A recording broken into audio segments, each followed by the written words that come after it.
आता आपल्या पुढं बसलेले आहेत शाहीराम हरिभाट बापू यांचे मानसपुत्र बीडी चव्हाण सर आणि मलगुंडे दादा. तुम्ही आपण सर्वजण खूप जवळीकतेनं खूप मनानं एकत्रित आलो आणि आपण बेल्लासारख्या गावी जातो, खूप आनंद घेतो आणि लोकनाट्य तमाशा आणि लावणी महोत्सव तिथं असतो. तुम्हीसुद्धा काही वर्षापूर्वी म्हणजे 70 सालापासून जवळजवळ 83 सालापर्यंत म्हणजे 13 वर्ष तुम्ही या लोककलेशी संबंधित होता आणि त्यावेळेला नंतर एकदम तुम्ही कुटुंबाशी आला आणि म्हणजे घर प्रपंच संसार ह्याच्याकडे लक्ष दिलं, शेती आपली, आणि नंतर पुन्हा तुम्हाला लगेच ह्या 4 वर्षामध्ये पुन्हा त्या कलेविषयी तुम्ही मला बेल्ल्यामध्ये भेटला आणि तिकडं परत सातत्य प्रतिवर्ष जातो. का हो, कसं काय बेल्ला महोत्सव असतो? नाही, बेल्ला महोत्सव हा काय आहे की लोकांच्या म्हणजे जुने मित्र म्हणा किंवा जुने कलाकार म्हणा एकमेकाला भेटतो आपण, कारण 30-40 वर्षानंतर आपली जुनी गाठ लोक भेटतात. ह्यासाठी आपण एकत्र येतो. त्यात काय ते जे तमाशा महोत्सव भरवतात ते जगतापांना वसंतराव जगतापांना त्यांच्या प्रेरणेनं हा महोत्सव भरवला जातो. तो भरवतात. ते कशा ह्यानं भरवतात ते काय आता आपल्याला आपण एवढ्या खोलात शिरत नाही, पण कार्यक्रम हे त्यांचे चांगले होतात. ते आता मागच्या 2 वर्षापूर्वी त्यांची 12 वर्ष पूर्ण झाली. तपपूर्ती सोहळा तिने झाला. सगळ्या आलेल्या लोकांचा, आलेल्या प्रेक्षकांचा, रसिकांचा तिने सन्मान केला. हे एक मोठं कार्य त्यांच्या हातनं घडलेलं आहे आणि इथून पुढे त्यांच्या हातनं असेच कार्य घडावं आणि तमाशा महोत्सव हा पूर्वापार चालत राहावा अशी एक आपली भावना राहिलेली आहे आणि इथून पुढं हा राहील असं एक मला वाटतं. ती तमाशामध्ये असताना आम्हाला 4 मित्र जुने काय भेटले, आता नवीन काय झाले, रवींद्र गोडसे म्हणा, त्यो भास्कर मुंडे म्हणा, ही लोक आता भेटतात. त्यांचे फोन येतात. परभणीची लोक येतात, काय काय लोक येतात, त्यांच्या भीती गाठी होतात. सदाशिव बोरुगडे नैताळ्याचे अशी लोक भेटतात ते आम्हाला. त्यांच्यामुळे आम्हाला ते नवीन वाटतं, नवीन मित्र भेटतात. हा एक महोत्सव असा कायम चालू राहावा हीच अपेक्षा आता आम्ही व्यक्त करतो. दादा, मी काय म्हणतोय की तुम्ही लोककलेशी संबंधित होते त्यावेळी तुम्हाला कलाकार भेटत होते, हो, प्रेक्षकांच्या सगळी मानसिकता तुम्ही बघत होता, हो, कला कशी वाढते हे बघत होता, हो. पण बेल्ल्याला गेल्यानंतर माणसं मिळायला लागली, ह्याचं काय हो? नाही, बेल्याला गेल्यानंतर बेल्याच्या अगोदर आम्हाला रसिकांची म्हणा किंवा कलाकारांच्या भेटी गाठी होत होत्या, पब्लिक आम्हाला रसिक भेटत होती. पण आता काय ह्या बेले महोत्सवामुळं मित्रमंडळ आमचं जास्त व्हायला लागले. आयुष्याच्या उत्तरार्धात ही गरज नाही का? आता आम्हाला कुणापाशी तर आपल्या भावना व्यक्त कराव्यात असं वाटतं या, आणि ते होतंय या बेले महोत्सवामुळे. एकमेकाची सुखदुःख आम्ही वाटून घेऊ शकतो या बेलेमध्ये.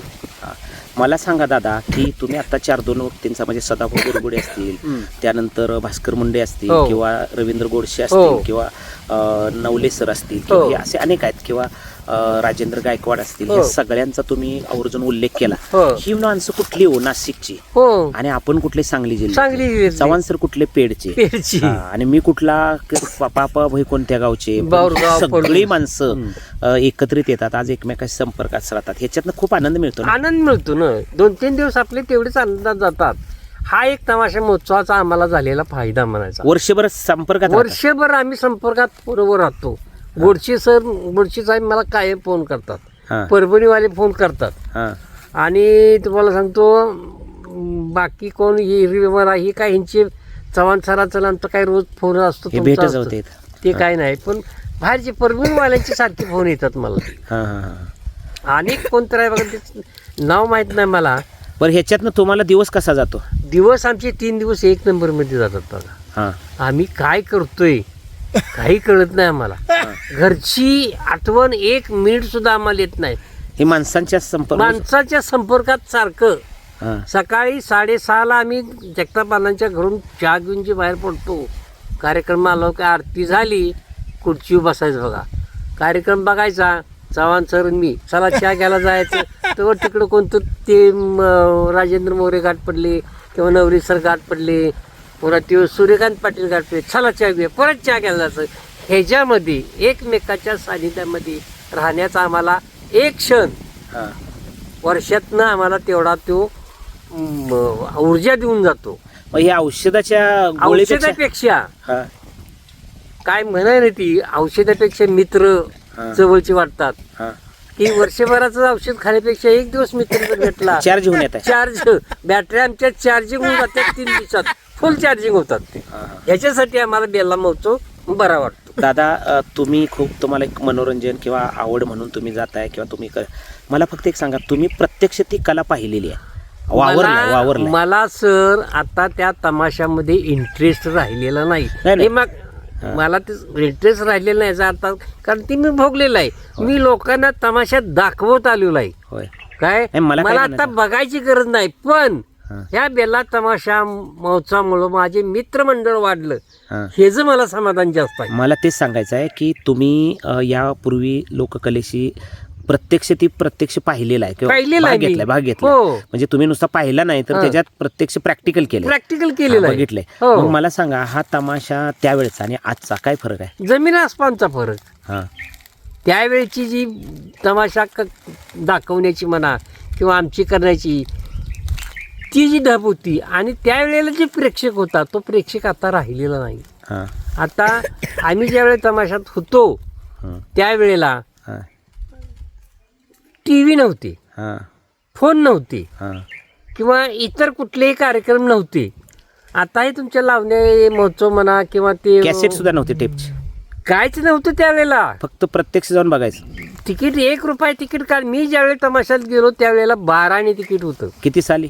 मला वाटते 69-70ची गोष्ट आहे बघा. ती 12 तिकीट होतं काळूबाळूंच्या. काळूबाळूच्या. हा. आणि ती काय लोकांना ती आम्हालाच जमाई नाही, ती चिल्लर कुठली आणायची. त्यावेळी राजा पाटील आले ना? हो, राजे पाटील आले म्हणून मी बाजूला गेलो, नाहीतर मी पूर्ण तमाशगीर झालो. का हो?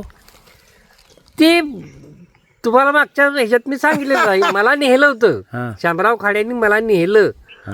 आणि त्यावेळेला राजा पाटील तिकडून आलेले होते. हा. आणि राजा पाटील आल्या कारणाने नवांकुशपैकी थोरले मास्तर म्हणजे अंकुश मास्तर काय म्हणले, आता हे आलेले आहेत राजा पाटील, जरा हे मग ह्यांना मॅनेजर म्हणून ठेवूया आणि दिवाणजी म्हणून ठेवूया, आणि राजा पाटलांना आपण राजा हरिश्चंद्र वगैरे रोहिदासच काम देऊया. हा. असा विषय तो झालं. त्यावेळेला ही पार्टी वसंतराव ज्ञानदेव लाड यांच्याकडे 2 पार्ट्या होत्या. एक जगताप पाटील पिंपळेकर आणि काळूबाळूची पार्टी होती. हा. आणि त्यावेळेला दादा काय म्हणले, आलाय माणूस आपला देसाईंचा माणूस आहे ह्यो, जगताप पाटलांच्याकडे ह्याला 1 वर्ष दिवाणजी म्हणून राहू दे, मग पुन्हा काय असेल बघू. त्याच्यानंतर ही पार्टी वसंतदादाकडं बाजूला झाली काळूबाळूची, हा. आणि पार्टी ती जगताप पाटलाची बंदच झाली तिथं. आणि वसंतदादांनी त्या तमाशा क्षेत्रातून नावच बाजूला काढलं. काढल्यानंतर काय झालं, मग देसाई मॅनेजर होते त्यांची, ते मग त्यांनी आणि ह्या काळूबाळू घराण्यानी पार्टी स्वतंत्र काढली. दादांची काही पैसे द्यायचे ते दिवे म्हणले, ठरलं त्यांचं द्यायचं. हिनी पार्टी काढली. पार्टी कशी काढली, कैलासवासी शिवासंबा कवलापूरकर यांच्या आश्रयाखाली रामचंद्र श्यामराव भीमराव घनश्यामसह लवांकुश उर्फ काळूबाळू असं त्या पार्टीला नाव द्यावं लागलं. कारण सगळी घरातली आली. हो. तेव्हा सरदार होते, सरदार काम करत नव्हते. रामचंद्र खाडे होते, पण ते कार्यक्रमाला येत नव्हते. पण त्यांचं नाव दिलं पाहिजे. 69ला वारलेत. हो, 69 वारले. पण ते येत नव्हते, पण त्यांचं ते कार्य धरलंच पाहिजे आपण, त्यांचं नाव दिलं पाहिजे.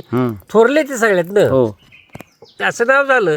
कालांतरानं मी ज्या वेळेला त्यांच्यात मॅनेजर म्हणून वावरू लागलो, मग घनश्यामालाची जोडी माझी चांगली जमत होती. मला ती लिहिताना अवघड वाटायला लागलं. तुम्हाला मागच्या वेळेला त्या ह्याच्यात बोललो नाही, काळूबाळू नाही तमाशा कसं पडत गेलं. आम्ही 2 गाड्यात तमाशा करत होतो. आता ह्यांच्या 2 गाड्या 4 गाड्या झाल्या, त्यावेळी नव्हतं. एकाच गाडीत तंबू बिगारी कलाकार, त्यात काय गाडीत त्या कलाकार मालक सगळी एकाच, 2 गाडीत 2 पोलीस तंबू सगळं त्यात, लाईटिंग सामान सगळं त्या 2 गाड्यातच बसायचं. आणि त्यावेळेला गाड्या आमच्या रस्ते चांगले नव्हते. आता ह्या लोकांना रस्ते चांगले आहेत, ते रनिंग उरकतंय. घोटवडं कोल्हापुरातलं शेवलेट गाडी आमच्याकडे होती. आता ते कोल्हापुरात ती पहिलं टुरिंग टाकीची होती, त्याला आम्ही गाडी दिली होती बघा. ती त्या शेवलेट गाडीनं पेट्रोल गाडी घोटवडे ते मुंबई कार्यक्रम आम्ही केलेत. घोटवड्याचा कार्यक्रम रात्री 1:30ला सोडून तिथून मुंबई गाठायची आणि मुंबईला कार्यक्रम करायची. आत्ताच्या जमान्यात शक्य आहे का ते? नाही. जमणार आहे का? कलाकारांची झोप किती, जेवण किती. असं होऊ शकतं का आता ती? हं. आणि तिकीट किती त्यावेळेला? 5 रुपये. कुठलं 5 रुपये?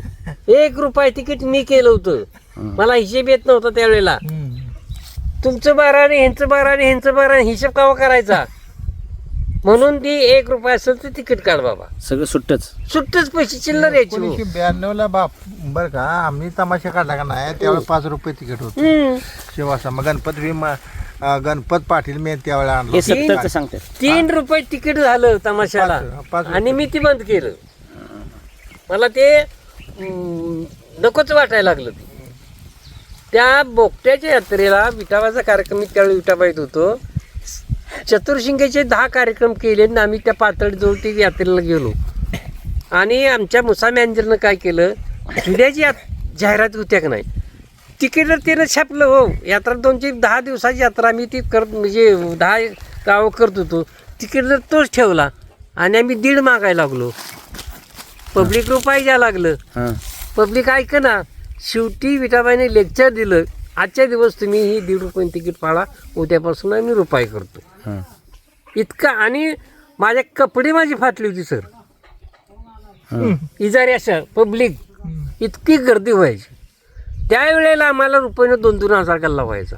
हो. आता 2,000 पब्लिक येऊ शकतं का नाही. तिकीट काढून? नाही, आता काळ बदललाय. हा मग आणि तमाशाला प्रेक्षक राहिला नाही आता. लक्षात कुठल्याच लोकाला प्रकारला प्रेक्षक राहिला नाहीच नाही. राहत हो. आणि प्रेक्षक काय झालाय, 5-10 मिनिटं बघणारा, एक अर्धा तास बघणारा प्रेक्षक राहिलाय. आत- आणि सगळं टीव्हीवर त्याला दिसतं. आता मला सांगा, ओपन कार्यक्रमाला सुद्धा एवढं पब्लिक येऊ शकतं का आता? नाही येत. येते का? काय येत नाही? नाही, त्याला त्या कला प्रकाराचं रूपच बदललंय आता. रूप बदललंय असं नाही, आहे तो प्रकार चालूच आहे. पण त्याच्यातलं ऑर्केस्ट्रा झाला किंवा त्याच्यात सगळं पाश्चात्य गाणी आली, मूळ पारंपरिक राहिला नाही. डिस्कोचं मुलांना वेगळं आकर्षण राहतं. नाही, आता रघुच म्हणतो की नाही, रघुच मी आता परवा दिवशी फोनवर ऐकलं, म्हणलं हे होत नाही, ह्याच्यात बदल आपण घडवला पाहिजे. बदल घडवायचा जर म्हणलं सर, हं. तर पब्लिकवर मांड असणार आता कलावंत कोण आहे? नाही, काय बदल घडवायचा? नाही, पब्लिकच्या म्हणण्याप्रमाणे, पब्लिकच्या इच्छेप्रमाणे. अहो, आत्ताचा पब्लिक हा वयस्कर ज्येष्ठ राहिला नाही. मान्य सगळी पोरं आहेत की इथं रोज आता सगळी. पारंपरिक तुम्हाला वाटतं या, हं. पण पारंपरिक गण गवळण चक्कड बतावणी ऐकणारी माणसं आहेत का? नाही राहिले. करणारी माणसं आहेत का?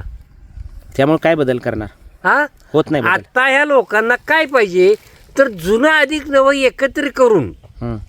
हे नवीन जर साधं केलं सा तुम्ही, हं. तर हे कुठचं तमाशा बरं, चालतं. जाता जाता एक फक्त विचारतो तुम्हाला की खरोखर ही कला वाईट आहे का हो? अहो, वाईट असती तर अजूनपर्यंत चालली असती का? बरोबर. म्हणजे चांगली आहे. हो. काय आमचं वाईट झालं? हां, तुमचंही झालं नाही आणि बघणाऱ्याचंही झालं नाही. फक्त स्वतःच कंट्रोल ज्याला ठेवता येईल ना, आता ती एक म्हण आहे बघा, जुन्या लोकांनी कोणीतरी म्हणून ठेवले बघा, कीर्तन ऐकून कोण सुधरत नाही, तमाशा बघून कोण बिघडत नाही. तर हे तर बरोबर का? बरोबर खरं तसं आमच्या बाबतीत घडलेलं आहे. आम्ही बिघडलो का? नाही. आम्ही बी तो धंदा केला की, हां. पण आम्हाला त्यातनं कधी बाजूला जावं असं वाटलं नाही. पण आम्हाला ती शेवट वाटलं काय, मला माणसं चांगली भेटली. चंद्रकांत ढवळपूरकर खरोखर माणूस माझ्या बाबतीत तर मला चांगला भेटला. त्यानं सांगितलं, तुला याच आहे ना, परत धंद्यात माझ्याच यावं लागेल, नाहीतर स्टेजवरचा कार्यक्रम तुला कुठलाही बघता येणार नाही. काहीतरी मी कुणाचं तर देणं, कांताबाई सातारकडे पैसे मी घेतले होते, 700 रुपये त्यावेळेचं. हां. आता किती सर असतं बघा ती. हो. पण मी ती मान्य त्यांचं केलं नाही, कुठे गेलो बघायला मी. आताही तुमच्याबरोबर फिरतो एवढं दे काय की, हं. पण आता आपण त्यातनं निवृत्त झाले तो भाग आहे वेगळा. आता तुम्ही काय तो व्यवसाय म्हणून करत नाही, सोडून द्या. नाहीच की. हां, आता तुम्ही फक्त एकच आहे की आपण आनंदासाठी किंवा पाहणं किंवा एक माणसं करमणूक मिळवणं, आपली कुठं तर माणसं व्हावी. मिळवणं हा बस महत्त्वाचं. बाकी काय नाही आपल्याला. खूप आहे.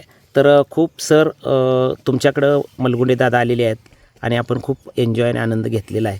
बापू नाही त्याचं दुःख आहे आपल्याला. तरी असलं तरीसुद्धा मलगुंडे दादा आणि त्यांचा नातू, तुझं काय नाव रे? श्लोक सागर मलगुंडे. हां, आज काय आलाय सांग मला.